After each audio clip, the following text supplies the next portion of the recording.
Hello and welcome to Did You Know?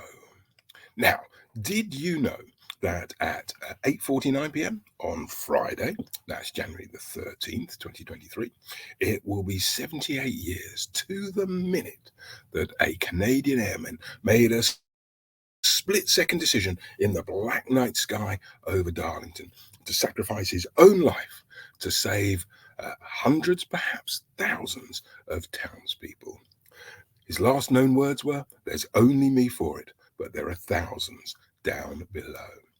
His name was Pilot Officer William Stuart McMullen, and he was from Canada, and his story is quite amazing.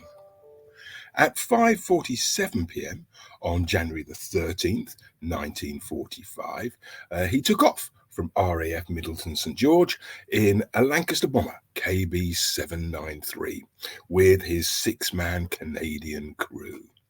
He'd only arrived at the airfield just before Christmas 1944, just a couple of weeks earlier. So this was a training exercise just to get to know you with his new crew. They went out over the North York moors. At 8:35 p.m., the training exercise was over, and McMullen began his descent to home, to safety, to Middleton St George. However, almost immediately, the outer port engine showered sparks, orange sparks, into the black sky, and those shower of sparks quickly became a sheet of flame over Acklam, Middlesbrough. And the flames started licking around the housing of the port engine, and then the flames began a march up the wing of the Lancaster bomber. And so McMullen gave the order to abandon ship, to jump, jump, jump. His six-man crew, there they are, all dropped safely down to earth along what is now the A66. Plop, plop, plop, from Elton to Sadberge. The last to jump was Llewellyn, the engineer, and as he stood at the hatch of the plane, he shouted over to McMullen, "Come on, mate, it's your turn to go next. You've got to get yourself ready." But McMullen shouted back as he could see the town of Darlington approaching, population about 80,000. He shouted back, "There's only me for it, but there are thousands down below." Now, alerted by the sound of this stricken engine heading for home, hundreds of people came rushing out of their homes. They could see that the color of the flames was changing from orange, which is burning fuel, to bright white, which is burning metal. And they could see that the port wing was now well ablaze and it was dragging the plane down.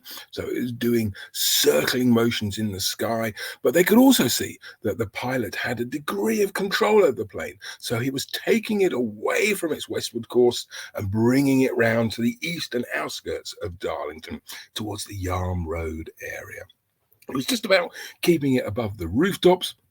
But having cleared the last of those houses, the circling stopped and the plane plummeted to the ground into a field off Lingfield Lane. The Lancaster cartwheeled crazily across the field with bits of flaming fuselage breaking off as it went. The bullets came out of its guns and shot across the top of the soil like firecrackers until they hit a barn full of oats, and woof, the whole lot exploded. And in the light of that explosion, apparently you could see the parachutes of the last of the airmen drifting safely down to earth. But our man McMullen, he was dead. He was killed on impact. His body was flung through the windshield and it was found about 200 yards away from the main wreckage of the plane. But his rubber flying boots were still attached to the pedals in the cockpit. He could have jumped.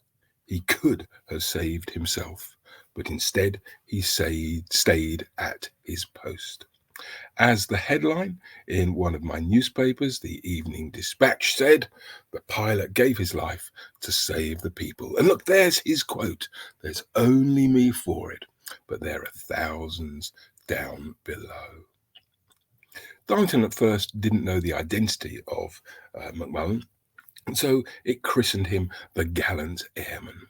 When his identity became known, the townspeople collected money to send to his family in Canada, but they sent it back to Darlington, and so it was used to endow a cot at the Memorial Hospital, the Gallant Airman Cot.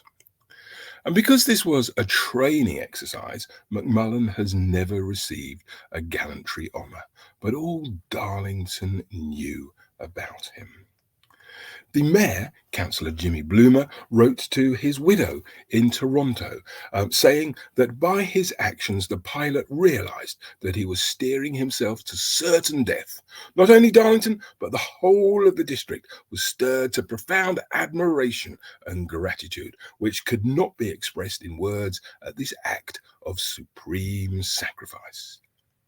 The mayor concluded, "For sheer self-sacrificing heroism, your husband's action will be remembered and honoured by the people of Darlington for years to come."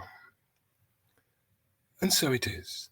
At 8:30 p.m. on January the 13th, this year, that's Friday, at the exact moment 33-year-old McMullen made that momentous decision in the black night sky. People gather near the crash site at the monument on McMullen Road to remember and indeed to give thanks. So if you're available, please come along and join us on Friday. And thank you for watching this first edition of Did You Know? And now you can indeed say that you do know. Thanks a lot, and I'll see you again soon. Bye.